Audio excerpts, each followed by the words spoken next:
मेरा नाम अजय है और मैं चंद्रपुर नामक गांव का निवासी हूं। आज पूरे 1 साल के बाद मैं अपने घर से पूरी तरह से स्वस्थ होकर बाहर निकल रहा हूं। लेकिन आज भी जब भी मैं अपने साथ हुए उस वक्त के बारे में सोचता हूं तब मेरी रूह कांप जाती है। ये बात पूरे 1 साल 6 महीने पुरानी है।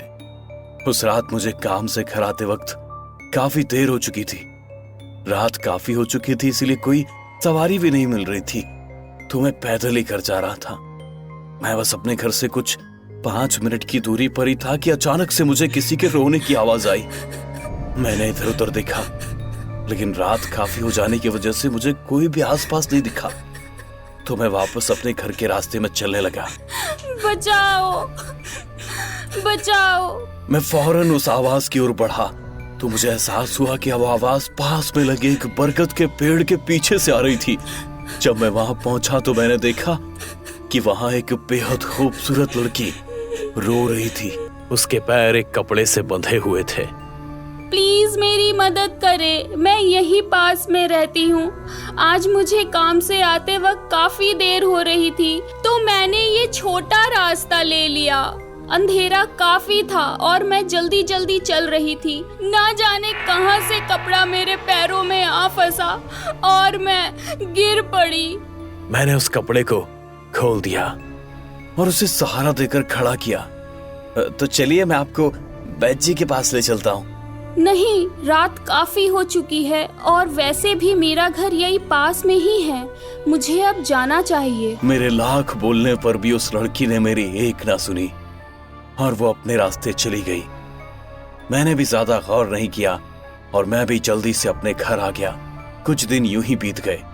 फिर एक दिन वो लड़की वापस से मुझे उसी पेड़ के पास खड़ी मिली। अरे आप यहाँ? क्या हुआ? आज भी पैरों में कुछ फंस गया क्या?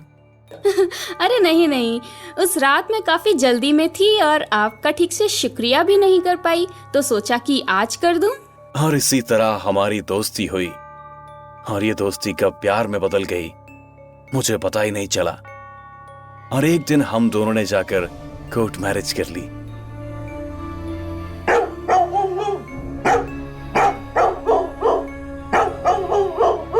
अरे ये रॉकी को क्या हो गया? इतना क्यों चिढ़ रहा है? इससे पहले तो इसने कभी ऐसा नहीं किया। शायद ये बहू को देखकर ऐसा कर रहा है, क्योंकि ये नई है। कोई बात नहीं माँ, वैसे भी हम दोनों इन सब बातों को नहीं मानते।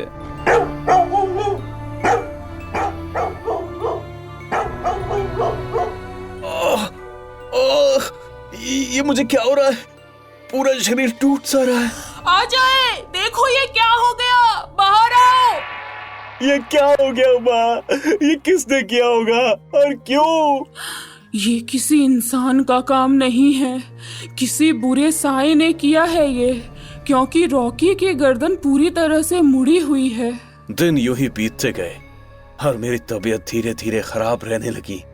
और फिर एक ऐसा दिन भी आया जब मैं अपने बिस्तर से उठ भी नहीं पा रहा था। मेरा शरीर पूरा काला पड़ चुका था और मैं बहुत कुपोषित हो चुका था, मानो मेरे शरीर का सारा खून कहीं चला गया हो।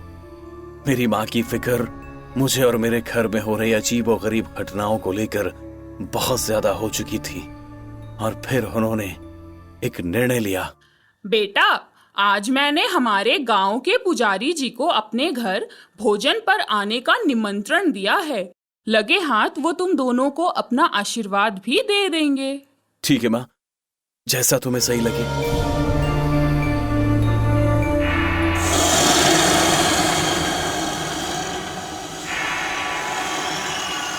मुझे अभी याद आया कि आज मेरा रात का वास है, तो दिन ढलने के बाद मैं कुछ भी ग्रहण नहीं कर सकता, पानी भी नहीं।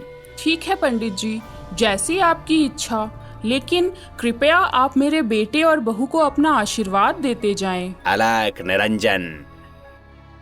कुछ तो बहुत गलत हो रहा है इस घर में।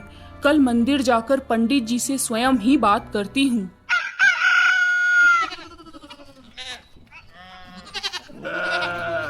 और न जाने पंडित जी ने अजय की माँ से क्या कहा। वो काफी चिंतित और डरी हुई अपने घर की ओर जाने लगी। घर पहुंचते ही गिर पड़ी। माँ, उठो माँ, क्या हो गया तुम्हें माँ, उठो। माँ ने अजय को वैद्य जी के पास चलने को कहा और अजय ने थोड़ी भी देर नहीं की। माँ अजय के कंधे पर सर रखकर बैठी और कान में धीरे से कुछ कहने लगी। माँ की बात सुनकर अजय ने तांगे वाले को बरगद के पेड़ के पास चलने को कहा।